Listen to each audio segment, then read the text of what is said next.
तो गाइज हम लोग एसबीआई पीओ मेन 2020 में पूछे गए बहुत खूबसूरत कंसेप्चुअल क्वेश्चन को सॉल्व करेंगे। तो देखो इसमें क्या दिया गया है, डाटा को केयरफुली पढ़ के आंसर करना है। तो देखो एक सीरीज दिया गया है 20 ए बी सी डी 65, ठीक है। एक सीरीज है मेरा 20 है, ए है, बी है, सी है, डी है और 65 है। ए बी सी डी का मुझे पता नहीं है, लेकिन इन्फॉर्मेशन दिया गया है। ये जो इन्फॉर्मेशन क्या है, a-20 x² + y है, b माइनस है ये है, c minus B D minus C का इन्फॉर्मेशन दिया गया, और ये भी दिया गया कि b greater than c greater than b और d ग्रेटर देन c है। और क्या है, इन्फॉर्मेशन कह रहा है given x is equal to HCF of m and n which are prime numbers. तो देखो यही कॉन्सेप्ट वाला जो बच्चा होगा इस क्वेश्चन को आराम से बना लेगा। x क्या है भाई, HCF क्या होता है, हाईएस्ट कॉमन फैक्टर, और m and n prime number है।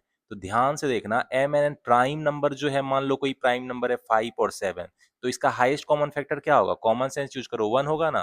तो HCF जो है कोई भी 2 प्राइम नंबर का क्या होगा, 1 होगा। तो x इक्वल टू क्या हो गया, 1 हो गया। और y क्या है, smallest root of z² minus z minus 6 equal to 0।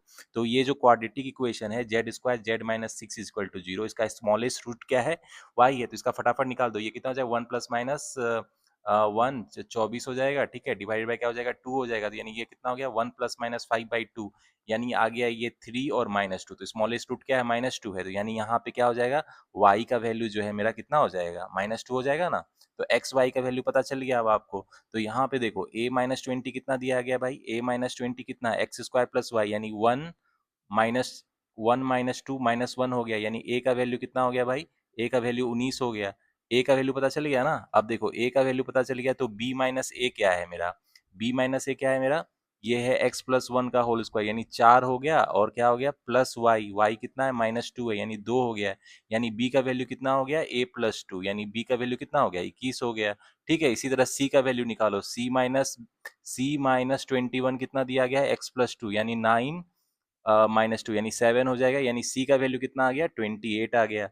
ठीक है, और d का वैल्यू क्या हो जाएगा, d माइनस सी 28 कितना दिया गया है मुझे, x प्लस 3 का होल स्क्वायर, यानी x तो 1 है, 4 कितना हो गया, 16 हो गया, और प्लस y यानी कितना हो जाएगा, -2 14 हो गया, यानी d कितना हो गया, 42 हो गया। तो देख रहे हो क्वेश्चन में क्या बोल रहा है, find the value of d। तो d का वैल्यू क्या हो जाएगा, ये तो पता चल गया, 42 आंसर हो जाएगा। और पहला 52 में क्या कह रहा है क्वेश्चन में, how many numbers are divisible by 3।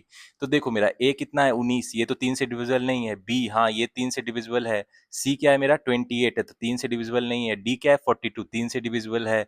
यानी मेरा b और d जो है, b और d है ना, वो 3 से डिविजिबल है। तो क्या हो जाएगा, how many numbers are divisible by 3, b and d only, c will be the answer. तो बहुत खूबसूरत क्वेश्चन था, कंसेप्चुअल क्वेश्चन। तो गाइस मिलते हैं नेक्स्ट वीडियो में।